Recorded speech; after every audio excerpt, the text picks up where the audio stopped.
Bienvenidos a la entrevista de France 24.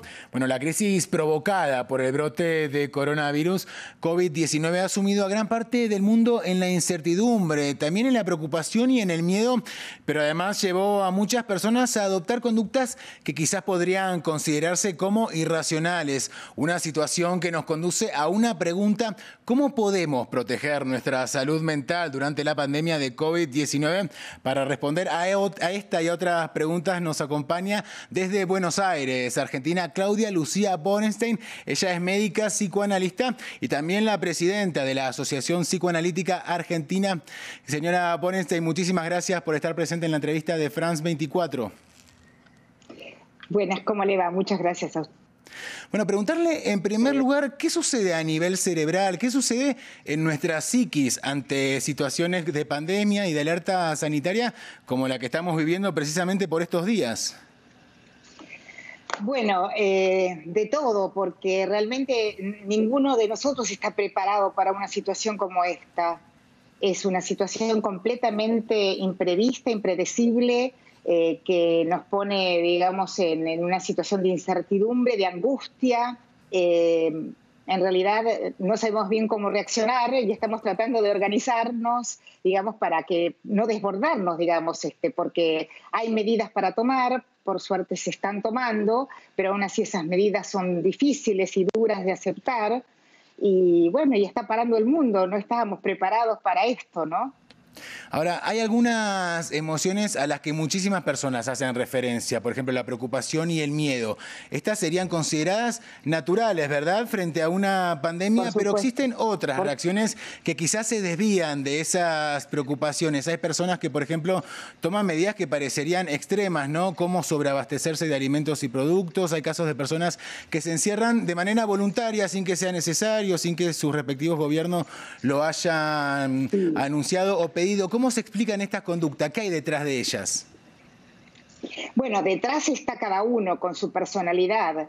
Hay personas que son normalmente miedosas, lo que se podría decir claustrofílicas, o sea, que tienen miedo a salir al exterior y se encierran. En realidad viven bastante aisladas o bastante encerradas, entonces se encierran aún más. Hay personas que tienen miedo de las enfermedades y que se llamarían hipocondríacas, y entonces mucho más aumentan las prevenciones que no alcanzamos a tomar porque no parece posible que podamos tomar todas las prevenciones que nos piden, lavarnos a cada rato, sacar la ropa, un montón de cosas que harían esas personas normalmente, pero nosotros no, los que no tenemos esos problemas, lo que se llama TOC, ¿no? Claro, todo lo que cada uno trae de antes se exacerba infinitamente. Hay personas que se sienten perseguidas, que se llamarían paranoides y que se sienten entonces amenazadas y reaccionan desmedidamente y no les importa el otro sino a sí mismos solamente, entonces van a vaciar las góndolas de supermercados. Son medidas antisociales que el gobierno debe controlar. Personas que se aprovechan con los precios, entonces también eso, es decir, debería haber mucho control del gobierno ante esta situación, porque hay cosas que individualmente no se pueden hacer. Hay dos palabras que solemos escuchar mucho por estos días que tienen que ver con el pánico y la paranoia, ¿no?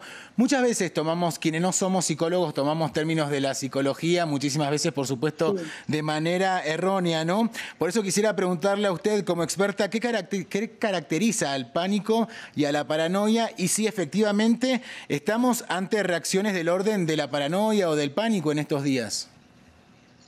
Bueno, uno podría decir que está ante una situación de extrema gravedad y que es normal tener miedo, que tener pánico, digamos, también podría ser algo que cualquiera pudiera tener, es decir, cualquiera normalmente podría tener pánico, y entonces a eso tenemos que dedicarnos nosotros, a calmarnos, a decir que, bueno, el pánico no nos ayuda porque el pánico genera reacciones violentas contra uno mismo, en la propia salud como síntomas físicos, y contra los demás en reacciones antisociales. Entonces sí, hay que controlar el pánico y decirle a las personas que eso no nos va a ayudar en este momento en que debemos tener miedo, pero sí tratar de de ser fuertes, no de ser valientes, porque también depende de nosotros la evolución de esta pandemia, de obedecer, de confiar en manos de las autoridades que nos indican que debemos hacer esto o lo otro. En Argentina en breve está por eso quizás no hay mucha señal porque están estallando todas las redes, porque se están esperando medidas más serias de impedimento de circular. La gente se asusta previo a esas medidas. Por suerte se están explicando bien y se está actuando rápidamente, Sí. y confiamos en que se va a la curva, como dicen, que no nos agarre el pico, digamos, todos juntos, ¿no? Que podamos ir de a poco contagiándonos y no saturar el sistema de salud. Así que hay mucho esfuerzo de todos lados, y yo veo una actitud positiva en la gente, a pesar de que, por supuesto, está el miedo, están las redes, hay mucho apoyo, digamos, entre la gente, hay teléfonos a los que se puede llamar. Perdón, ese miedo sería como una suerte de fiebre, ¿no? Para reaccionar ante una enfermedad. ¿Ese miedo sería como algo natural y sano por lo que se desprende de sus palabras? Sí, exactamente. El miedo es un mecanismo de defensa ante un peligro real. Y este es un peligro real, no es un peligro imaginario. Entonces, en este momento estamos tratando de que no haya pánico. ¿Por qué? Porque el pánico, digamos, va a producir que la gente consulte por síntomas que no son los que tiene que consultar, que son síntomas psicológicos, y no se sienten como físicos, o que reaccionen antisocialmente cuando no confían que va a haber comida, que va a haber medicamentos. Por supuesto que en algunos lugares faltan, esperemos que se va a... Y, perdón, ¿qué es lo que diferencia al pánico del miedo? Bueno, justamente el tipo de reacción, el que se evidencia en síntomas físicos como palpitaciones, cerrazón de garganta, dificultad de respirar, esa sensación así de desesperación interna y quizás dolores físicos. Eso respecto, digamos, esa es una forma de pánico que es hacia adentro. Y otra forma de pánico, que es una reacción exterior, es ir al supermercado y comprar toda la góndola cuando nunca uno lo va a necesitar, ¿no? Eso también es consecuencia de un pánico. Y ninguno de los dos nos sirve. Ahora, hablemos ahora de la vida en aislamiento, la vida bajo restricciones, ¿no? ¿Cómo puede afectar la mente de una persona, también las emociones, estos cambios tan duros de rutina, ¿verdad? Muchas personas, por ejemplo, hacen referencia a la ansiedad que viven. ¿Cómo afrontar esos momentos? ¿Qué aconsejaría usted?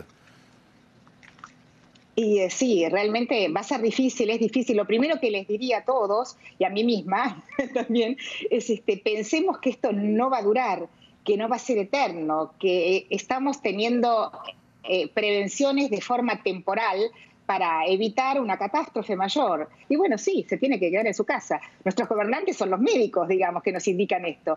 Y bueno, y organizar una rutina, no abandonarse a la mañana. Bueno, por supuesto que si hay hijos o que si hay otra gente en la casa es más fácil porque uno va haciendo actividades con ellos. No, la gente más grande, digamos, hay que establecer mucho contacto virtual. Hay que entender que está restringido el contacto social, el contacto físico. Por suerte podemos informarnos, podemos hablar, que podemos contarnos y llamarnos bastante a menudo y hacer Skype o hacer WhatsApp en caso de que ojalá, bueno, funcione todo el sistema virtual, que cada vez que nos ayuda, ustedes que también nos ayudan, la comunicación con los medios. Y bueno, es decir, contactarse igual, aunque estemos en nuestras casas y no estaremos aislados físicamente, quizás no podremos salir, pero tenemos que tomarlo con calma, como un periodo corto, quizás más largo de lo que querríamos, pero que va a haber que soportar para que no sea peor.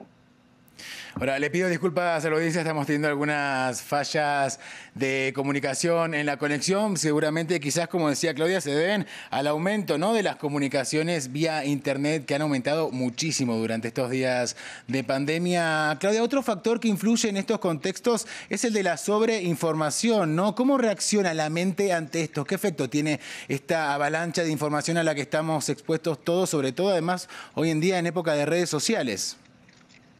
Sí, es imposible de digerir. Hay que autorregularse, es decir, la información está. Yo no tengo por qué consumirla todo el día.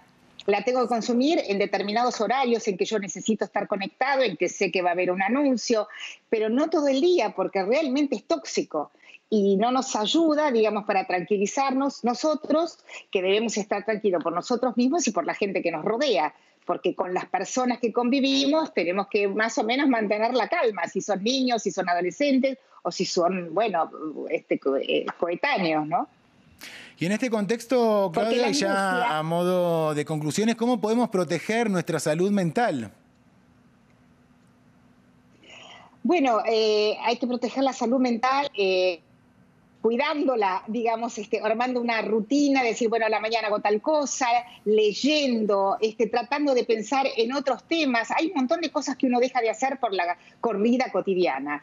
Cantidad de libros que no ha leído, cantidad de películas que no ha visto, cantidad de orden que no ha hecho en su casa, cantidad de cosas para hacer, estar ocupados dentro de la casa.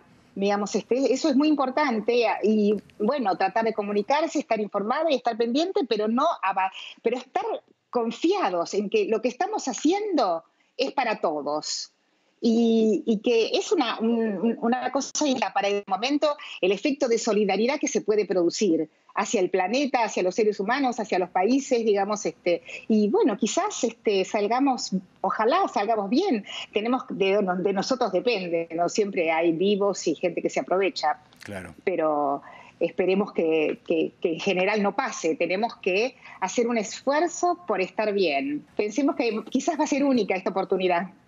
Claudia Ojalá. Lucía Borenstein, muchísimas gracias por esta comunicación y por darnos estos minutos a France 24. No, mucha suerte para todos.